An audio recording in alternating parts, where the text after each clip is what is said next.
Assalamualaikum warahmatullahi wabarakatuh.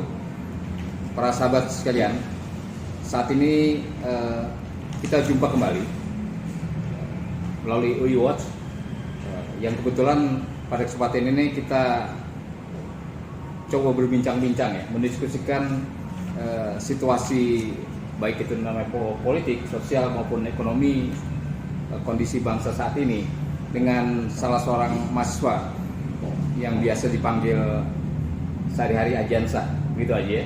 Iya.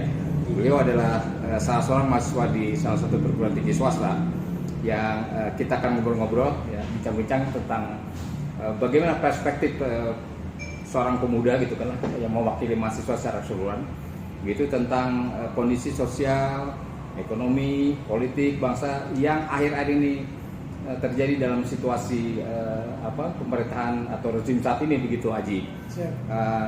Terutama tentang kondisi politik menurut persepsi dari mahasiswa saat ini itu seperti apa ya Pak Haji, pendapat Haji? Ya Pak, jadi terima kasih buat Pak Juju yang mau membuka ruang dialog ini dengan kami para mahasiswa.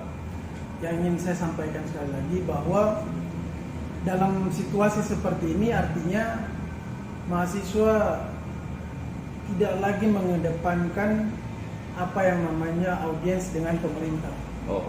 Karena situasi seperti ini, apabila ada gap dekat antara mahasiswa dengan pemerintah, itu akan memunculkan satu narasi-narasi masyarakat bahwa mahasiswa tidak lagi menjadi agen perubahan. Ini kaitannya kepada suatu kelompok mahasiswa yang menyebutkan diri kelompok Cipayung gitu, iya, Haji, betul. Bahwa minggu yang lalu kira-kira mereka sama-sama gitu menghadap Presiden Joko Widodo ke istana begitu. Betul.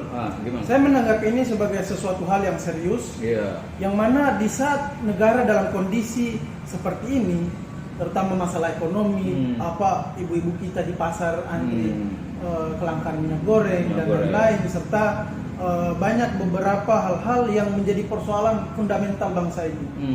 Artinya saya melihat daripada pertemuan itu, kelompok OKP ini, itu mereka memberikan satu gagasan yaitu rumah kebangsaan. Katanya untuk mempererat persatuan. Di dalam pemikiran seorang mahasiswa sebagai seseorang yang menganggap dirinya adalah agen perubahan, kaum yang membawa perubahan, agent of change. Nah, dia tidak bisa melihat satu persatuan apabila tidak terselesaikan masalah paling mendasar, yaitu masalah ekonomi. Kita hari ini walaupun mau bikin wacana seperti apapun, mau bikin wacana A, B, C untuk bersatu, tapi kalau ekonomi kita melemah dari daerah ini kita bertikai karena masalah ekonomi, masalah perut. Karena perut ini adalah hal yang paling mendasar. Jadi faktanya memang sebagian besar masyarakat kita saat ini sedang mengalami kondisi ekonomi terutama dalam kondisi yang sangat sulit ya. Sebagai contoh misalnya minggu lalu tempe saja, tahu saja susah, ya disusul oleh minyak goreng. Dan baru-baru ini juga ternyata solar juga susah. Itu kan harusnya kalau era saya pada waktu 30 tahun lalu aja ya. Jadi mahasiswa itu bergerak sebagai aspirasi suara masyarakat di bawah, menyambung suara aspirasi masyarakat kan begitu. Ya, ada gejolak harga yang distorsi, ketimpangan harga signifikan, mereka langsung turun saja. Sekarang ini kan terlihat hampir boleh dikatakan senyap suara mahasiswa Haji. Jadi pendapat Haji gimana? Senyap sama sekali, tidak ada kelihatan suaranya sama sekali. Memang kemarin nih kalau nggak salah itu atau tadi siang itu baru kita lihat mereka sebagian kecil ya mulai ada gerakan-gerakan betul seperti itu. Gimana pendapat Haji itu? Ya, pendapat saya memang betul. Hari ini mahasiswa terlalu lelah. Tapi mungkin tadi saya apresiasi juga kepada BEM SI yang tadi turun bersama kawan-kawan yang lain dengan BEM-BEM yang lain untuk menyuarakan keresahan di tengah-tengah publik, di tengah-tengah masyarakat. Itu sudah seharusnya tugas mahasiswa. Nah, tidak terlambat Haji menurut kamu? Masalah terlambat itu masalah soal rasa saja. Tetapi yang penting optimisme dan punya kemauan untuk bergerak, artinya untuk membangun kembali satu perlawanan, kepercayaan kepercayaan itu. Yang selama ini boleh dikatakan ada istilah masyarakat tidur terlalu panjang mahasiswa ini. Betul, ya, betul sekali gitu, ya. Saya sepakat. Tapi ya mari sama-sama kita koreksi diri dalam untuk menjemput beberapa persoalan-persoalan bangsa ini. Karena yang saya lihat hari ini pemerintah tidak terlalu begitu serius untuk menyelesaikan persoalan-persoalan mendasar di bangsa. Kenapa itu? Apa masalah kira-kira menurut pandangan mahasiswa? Begini, artinya hari ini yang digaung-gaungkan oleh kelompok petahana tentang penundaan pemilu itu sudah melanggar konstitusi. Mereka bilang mereka punya big data. Silahkan tunjukkan big data tersebut. Pak Luhut bilang ada sekitar 110 juta masyarakat yang memilih presiden. Totalkan saja dari masyarakat Indonesia ada sekitar 250 jutaan. Kalau 250 juta dikurang 110 artinya lebih banyak yang menolak penundaan pemilu tersebut. Ini contoh tentang wacana penundaan pemilu ya? Iya, betul. Yang lalu IKN juga, ibu kota negara juga. Ibu kota negara, Ini ada narasi di media yang menyatakan bahwa presiden tidak menutup kemungkinan bahwa dana IKN itu bisa bersumber dari sumbangan masyarakat. Logikanya di mana? Padahal tadi sebelumnya sudah jauh-jauh hari diwacanakan tidak akan melibatkan dana masyarakat atau pajak negara atau APBN, kan begitu? Faktanya gimana? Kenyataannya? Saya belum tahu menelusuri itu, tapi yang saya lihat ini merupakan satu penindasan. Menarik juga ya kata-kata penindasan. Penindasan gimana? Penindasan dalam arti pemerintah hari ini memang secara secara ini sah-sah saja karena pengambil kebijakan mereka. Penindasan itu bagaimana? Penindasan itu? Iya, tetapi walaupun mereka sebagai pengambil kebijakan, apakah suara rakyat ini dilupakan? Apakah suara-suara penolak IKN ini dilupakan? Itu penindasan. Apakah mayoritas itu banyak yang menolak? Iya, mayoritas banyak yang menolak. Ini sangat berbahaya karena kenapa? Karena hari ini kita melihat bahwa masyarakat sedang susah, masyarakat sedang artinya banyak persoalan-persoalan yang tidak terselesaikan. Itu akan menjadi sesuatu yang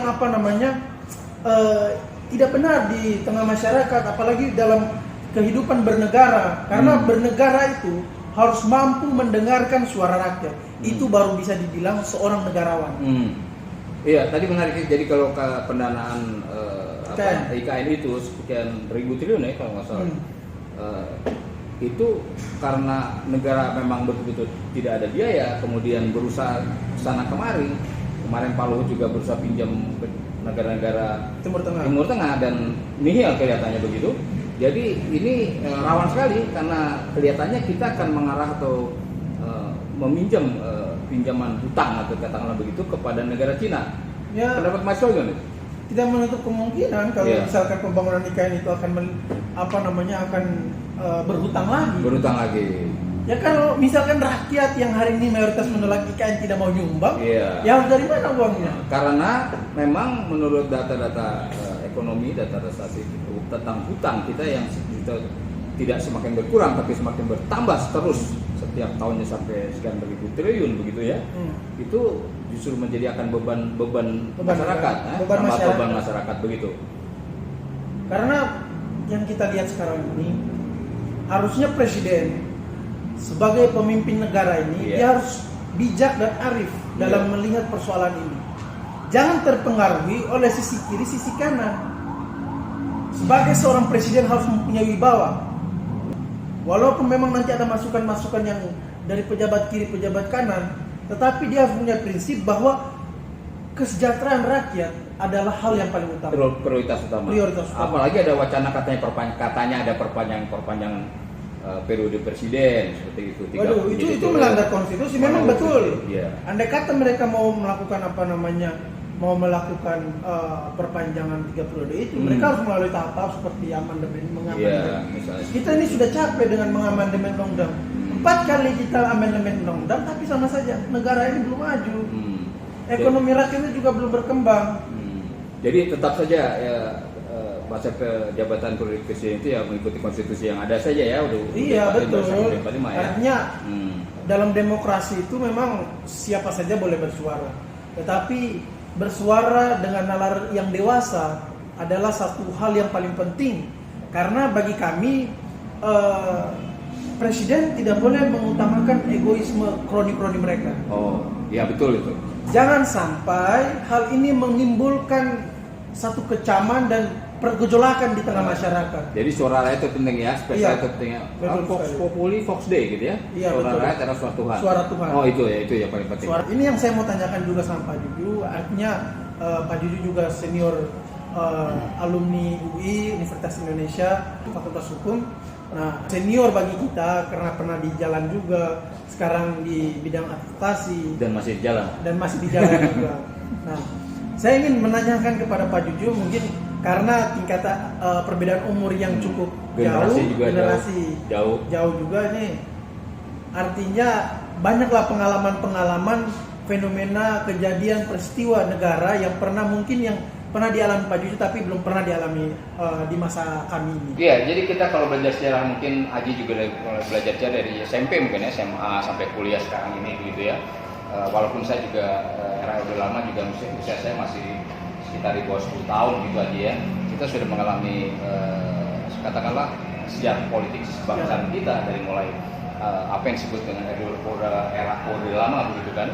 Di sana di mana di saat itu tadi yang sudah disinggung masalah sangat pelik dan berat adalah persoalan kembali lagi persoalan ekonomi. Betul. Ya, pada waktu era Presiden Soekarno itu kita mengalami situasi yang sangat dasar sekali ya dalam situasi ekonomi, di mana hampir sama mungkin dengan sekarang ya, tiba-tiba kebutuhan pokok itu juga langka begitu ya. Ini termasuk minyak, susu gitu ya, apa itu susah ya, susah sampai rakyat juga harus antri untuk mendapatkan beras dan gitu ya.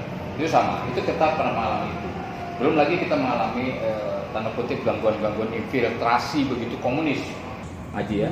Nah, di sekitar tahun katakanlah kita mengalami era bapak kakek kamu itu era 65, betul sekali sejarah seperti itu. Itu berat sekali bagi bangsa kita.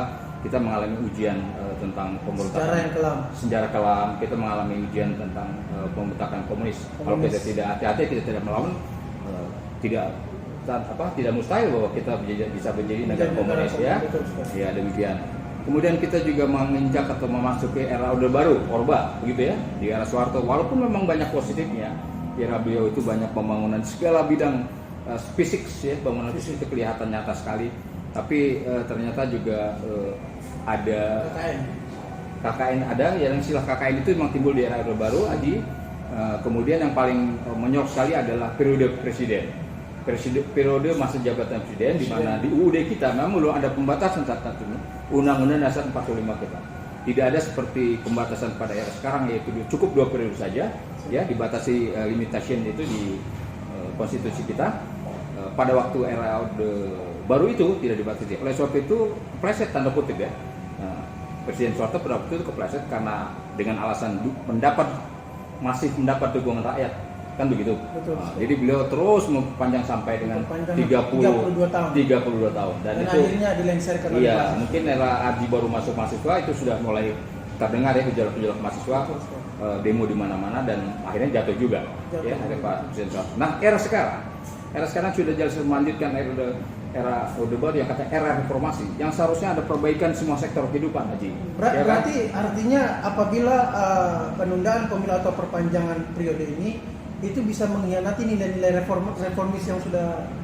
Betul sekali. Era reformasi itu justru pemuda, mahasiswa itu menumbangkan rezim pada waktu itu agar kekuasaan itu, kedudukan kekuasaan terus berlanjut, sehingga absurd begitu ya, di luar kontrol di luar kekuasaan seperti itu. Itu tuntutan mahasiswa jelas ya. Nah, kalau era sekarang, era reformasi katanya begitu, dia presiden atau kelompok elit tertentu ya, yang sudah diwakili oleh beberapa fraksi kan begitu. Betul. Ya, ada fraksi Golkar katanya begitu, ada PAN begitu, ada PKB mengatakan ini bisa diperpanjang periode presiden. Nah, itu yang sangat polemik, dan katanya sih itu katanya dari pihak sana juga mereka tidak menghendaki, katanya begitu ya. Kita tidak tahu, namanya politik aja ya. Itu yang sedapat mungkin tidak terjadi, oke? Dan pada akhirnya nanti menjadi exit to power gitu ya. kekuasaan yang melewati batas seperti itu dan tidak bisa dikontrol lagi kembali. Itu seperti itu yang artinya tentunya kita tidak harapkan lah. Artinya people power bisa terjadi juga di saat-saat genting seperti ini. Ya kembali ke kekuatan mahasiswa lagi. Bagaimana mahasiswa menyikapi ini, kemudian bagaimana mahasiswa punya kesolidan ya, kekompakan mereka untuk bergerak untuk melakukan suatu perubahan yang menuju ke arah lebih baik ya, sosial ekonomi juga secara demokratis, itu yang penting. Dan tidak melanggar konstitusi. Begitu aja. Terima kasih Pak Dio. Mungkin tadi saya juga berterima kasih, artinya apa yang belum saya ketahui mungkin saya ketahui dari Bapak, dari Orde Lama, Orde Baru, mungkin ini diskusi era reformasi. Nah, begitu. Baik, demikian sahabat sekalian, bincang-bincang saya yang kali ini salah satu narasumber saya adalah salah seorang mahasiswa dari perguruan tinggi swasta. Bagaimana pendapat menyikapi situasi sosial, ekonomi maupun politik saat ini, yang insya Allah mudah-mudahan apa yang Aji tadi ungkapkan itu bisa menginspirasi teman-teman yang lain, teman-teman mahasiswa terutama, untuk perubahan perbaikan nasib ekonomi, sosial maupun politik bangsa ini. Demikian, kita berjumpa kembali pada kesempatan yang lain kali. Wassalamualaikum warahmatullahi wabarakatuh.